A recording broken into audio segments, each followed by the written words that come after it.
एक बार बादशाह अकबर किसी व्यापारी के पास से तोता खरीद कर लाए। वह तोता देखने में अत्यंत सुंदर था और उसकी बोली भी बड़ी मीठी थी। अकबर ने उस तोते की रखवाली के लिए एक सेवक को नियुक्त कर दिया और उसे साफ हिदायत दे दी कि अगर तोता मरा तो तुम्हें मृत्यु दंड दे दूंगा। और इसके अलावा जिसने भी अपने मुंह से कहा कि तोता मर चुका है, उसे भी मौत की सजा मिलेगी। इसलिए तोते की रखवाली अच्छे से करना।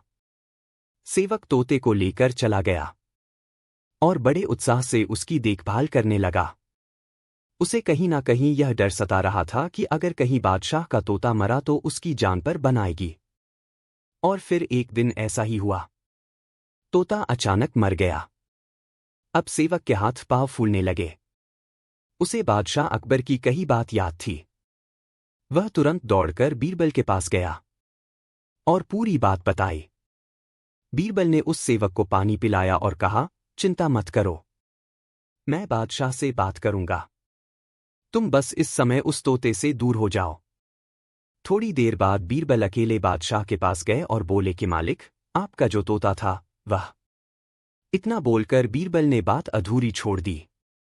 अकबर बादशाह तुरंत सिंहासन से खड़े हुए और बोले, क्या हुआ? तोता मर गया? बीरबल बोले, मैं सिर्फ इतना ही कहना चाहूंगा कि आपका तोता ना मुंह खोलता है, ना खाता है, ना पीता है, ना हिलता है, ना डुलता है, ना चलता है, ना फुदकता है। उसकी आंखें बंद है और वह अपने पिंजरे में लेटा पड़ा है। आप आइए और जरा उसे देखिए। अकबर और बीरबल फौरन तोते के पास गए। अरे बीरबल, तोता मर चुका है, ये बात तुम मुझे वहीं पर नहीं बता सकते थे? अकबर क्रोधित होते हुए बोले, उस तोते का रखवाला कहाँ है? मैं उसे अभी अपनी तलवार से सजाए मौत दूंगा। तब बीरबल बोले, जी मैं अभी उस रखवाले को हाजिर करता हूं, लेकिन ये तो बताइए कि आपको मृत्यु देने के लिए मैं किसे बुलाऊं? क्या मतलब है तुम्हारा? अकबर जोर से चीखे।